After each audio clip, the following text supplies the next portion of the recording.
এই যে রাজনৈতিক দলগুলো যেন ফ্রি জিনিস দেবার প্রতিশ্রুতি না দেয়, সেটা দেখার দায়িত্ব কার?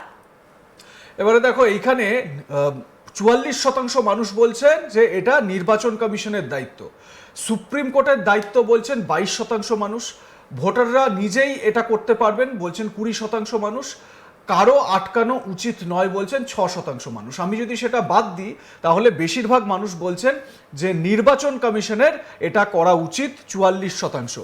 তার মানে দেখো ইন্দিরা, একটা জিনিস যে এই যে নির্বাচন কমিশন, কারণ যখনই আমরা দেখি যে নির্বাচন আসে তখনই তো এই ধরনের প্রতিশ্রুতির বন্যা বয়ে যায়। বিশেষ করে যে অলরেডি তুমি জানো যে আমাদের রাজ্যে যারা বিরোধীরা রয়েছে, বিজেপি থেকে শুরু করে নবগঠিত যে জেইউপি হুমায়ুন কবিরও বলে দিয়েছেন যে তিনি ক্ষমতায় আসলে 3,000 টাকা করে লক্ষ্মীর ভাণ্ডারের মতন এক্সগ্রেশিয়া বা এই টাকা বাংলার মহিলাদের দেবেন।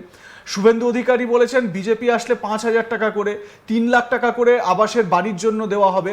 তো এই যে প্রতিশ্রুতিগুলো দেওয়া, এগুলো তো ভোটকে কেন্দ্র করে, ভোটের উদ্দেশ্যেই, মানে ভোটে আমাদেরকে জেতান আমরা এটা দেব। এবারে যুক্তিযুক্ত কথা হচ্ছে মানুষ এটা বলেছেন যে এই জিনিসটা আটকাতে পারে একমাত্র নির্বাচন কমিশন। বেশিরভাগ মানুষ কিন্তু এটাই মনে করছেন।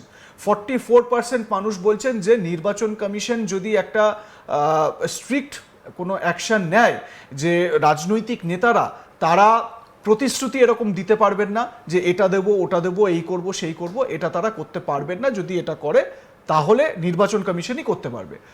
22% মানুষ বলছেন যে সুপ্রিম কোর্টে আমরা দেখি বিভিন্ন বিষয় নিয়ে মামলা ওঠে, সুপ্রিম কোর্ট অনেক সময় স্বতঃপ্রণোদিত হয়ে সুমোটো অনেক মামলা নিয়ে নেয়। তো সেক্ষেত্রেও বেশ কিছু স্থগিতাদেশ, তার মধ্যে আমরা দেখতে পাই যে কড়া অর্ডার। আমরা কিছুদিন আগেই দেখলাম এসআইআরে যে অ্যাডমিশন কার্ড নিয়ে একটা জটিলতা চলছিল, সেই এসআইআর হিয়ারিংয়ে অ্যাডমিশন কার্ডকেও একটা গ্রহণযোগ্য নথি হিসেবে নেওয়ার জন্য নির্দেশ দেওয়া হয়েছে সুপ্রিম কোর্টে। তো সুপ্রিম কোর্টের এই ভার্ডিক্টগুলো, অর্ডারগুলো কিন্তু যথেষ্ট কাজ করতে পারে বলে মনে করছে মানুষ। আর 20% মানুষ মনে করছেন যে না, আমরা নিজেরাই, যারা ভোটাররা তারা এটা মানে আমরাই এটা আটকাতে পারি। মানে তারা হয়তো এটা বোঝাতে চেয়েছেন যে যদি ভোট কেন্দ্রে গিয়ে এই সমস্ত প্রতিশ্রুতিকে মাথায় না রেখে আমরা ভোট দিই তাহলে হয়তো এই জিনিসগুলো বন্ধ হয়ে যাবে। ইন্দিরা, একদম। পরের গ্রাফিক্স প্লেটে আসবো। আমরা এই মুহূর্তে দাঁড়িয়ে যেটা অত্যন্ত গুরুত্বপূর্ণ সেটা হচ্ছে বঙ্গে চলছে এসআইআর। বারবার করে যে অভিযোগগুলো উঠে আসছে যে এসআইআর পক্ষপাতদুষ্ট। সত্যিই কি এসআইআর পক্ষপাতদুষ্ট? কি উঠে আসছে মুড অফ দ্য নেশন জনসমীক্ষাতে? এবার আপনাদেরকে সেটা বলবো। এসআইআর প্রক্রিয়াটি কি রাজনৈতিক পক্ষপাতদুষ্ট? এখানে কিন্তু যে উত্তরটা আমরা পাচ্ছি, বারবার এই অভিযোগগুলো এ রাজ্যে করা হচ্ছে। শাসক দল করছে বিরোধী দলকে, বিরোধী দল করছে শাসক দলকে, মানে এ ওর দিকে ঠেলছে, সে তার দিকে ঠেলছে। 50% মানুষই বলছে যে এসআইআর হচ্ছে পক্ষপাত দুষ্ট, এবং 38% মানুষ বলছেন যে না, এসআইআর পক্ষপাত দুষ্ট নয়।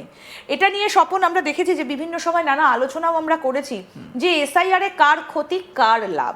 এসআইআর এর যেটা মূল উদ্দেশ্য সেটা হচ্ছে স্থানান্তরিত ভোটার, তাদেরকে এক জায়গায় এন্ট্রি করা, যারা নেই বেঁচে, যারা মারা গিয়েছেন তাদের নামগুলো বাদ দেওয়া, যারা নতুন ভোটার হয়েছেন তাদের নামগুলো ঢোকানো। এই কাজের মধ্যে দিয়ে লাভ ক্ষতির একটা হিসেব কিন্তু ইতিমধ্যেই কষা হচ্ছে। সুতরাং এসআইআর কি রাজনীতি দ্বারা পক্ষপাত দুষ্ট? এই বিষয়টা কিন্তু বারবার করে প্রশ্নে উঠে আসছে যে রাজনৈতিকভাবে পক্ষপাত দুষ্ট কিনা। 50% মানুষ বলছেন যে হ্যাঁ পক্ষপাত দুষ্ট, এবং একই সঙ্গে 38% মানুষ বলছেন যে পক্ষপাত দুষ্ট নয়। তার মানে নির্বাচন কমিশনের এই প্রক্রিয়ার ওপরও কিন্তু একটা সন্দেহ প্রকাশ করা হয়েছে। একদমই। এবং স্বশাসিত একটি সংস্থা নির্বাচন কমিশনের নির্দিষ্ট কিছু দায়িত্ব আছে। নির্বাচন কমিশন কি জন্য, মানে কিসের কাস্টোডিয়ান? যাতে আমরা সাধারণ মানুষ যারা রয়েছেন সারা দেশের সবাই যাতে আমাদের ভোটাধিকার প্রয়োগ করতে পারি। এবং আমাদের সংবিধান বলছে ভারতের নাগরিক যারা তাদের প্রত্যেকের নির্দিষ্ট বয়সের পর ভোটদানের অধিকার রয়েছে, এবং সেই অধিকারকে সুনিশ্চিত করার দায়িত্ব বর্তায় নির্বাচন কমিশনের কাঁধে। এবারে দেখো, এই যে সি ভোটার আর ইন্ডিয়া টুডের যে মুড অফ দ্য নেশনের জনমত সমীক্ষা, তাতে কিন্তু এটা স্পষ্ট হয়ে যাচ্ছে যে 50% মানুষ বলছেন যে এসআইআর পুরো প্রসেসটা রাজনৈতিক পক্ষপাত মুক্ত, এবং 50% মানুষ বলছেন হ্যাঁ এটা পক্ষপাত মুক্ত, 38% মানুষ বলছেন যে না এটা পক্ষপাত মুক্ত নয়। এবারে আমরা পরের গ্রাফিক্সে যাই, আর কি কি বিষয় উঠে এসেছে জনমত সমীক্ষায়, এবার সেটা দেখাবো। আমরা দেখাবো এবার যে এনডিএ সরকারের সব থেকে বড় ব্যর্থতা কি, এবং বিধানসভা ভোটের আগে কিন্তু এটা অত্যন্ত তাৎপর্যপূর্ণ যে 2026-এ রয়েছে রাজ্যে বিধানসভা ভোট। তার আগে এনডিএ সরকারের সব থেকে বড় ব্যর্থতা, মানে 2024-এ যে সরকার দিল্লিতে বসে রয়েছে তাদের ব্যর্থতা কি। কারণ আমরা জানি যে সেই প্রভাবগুলো কিন্তু রাজ্যেও ভীষণভাবে পড়ে। বেকারত্ব এই মুহূর্তে দাঁড়িয়ে কিন্তু সব থেকে বড় একটা বাধা। একদমই। এবং 2014-য় নরেন্দ্র মোদী আসার পর থেকে, মানে একবার মনে করে দেখো 2014-র আগে অবধি যখন প্রধানমন্ত্রী মানে গুজরাটের মুখ্যমন্ত্রী ছিলেন, সেই সময় কিন্তু বিজেপির যারা শীর্ষস্থানীয় নেতারা যারা আন্দোলন করছিলেন তারা মনমোহন সরকারের বিরুদ্ধে যে অভিযোগটা সব থেকে বেশি আনছিলেন সেটা হচ্ছে গিয়ে মূল্যবৃদ্ধি, তারপর হচ্ছে গিয়ে কর্মসংস্থান, বেকারত্ব। তোমার স্মরণে থাকবে যে গ্যাসের দাম যদি 400 টাকা থেকে বেড়ে 450 টাকা হয়ে গিয়েছিল, স্মৃতি ইরানিরা গ্যাসের সিলিন্ডার নিয়ে দিল্লির রাস্তায় বসে গিয়েছিলেন আন্দোলন করতে।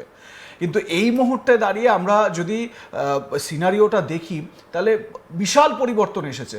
আমরা, হ্যাঁ এটা ঠিক যে ভারত দেশে মানে সারা বিশ্বের চতুর্থ যে ইকোনমি রয়েছে জিডিপির নিরিখে, সেই ইকোনমিতে আমরা পৌঁছে গেছি ঠিকই, কিন্তু আমরা পার ক্যাপিটা ইনকামের দিক থেকে একটু দর্শকদেরকে বলে দিই, বুঝতে সুবিধা হবে যে মাথাপিছু যে গড় আয় তাকে বলা হয় পার ক্যাপিটা, মানে ওভারঅল ইনকাম নয়, মানে আপনি সারা মাস কাজ করে যে টাকা ইনকাম করেন সেই মাথাপিছু ইনকাম। মানে আপনার বাড়িতে যদি দুজন কর্মরত ব্যক্তি থাকেন তাহলে দুজন কত টাকা ইনকাম করেন মাসের শেষে, সেটাই হচ্ছে গিয়ে মাথাপিছু ইনকাম।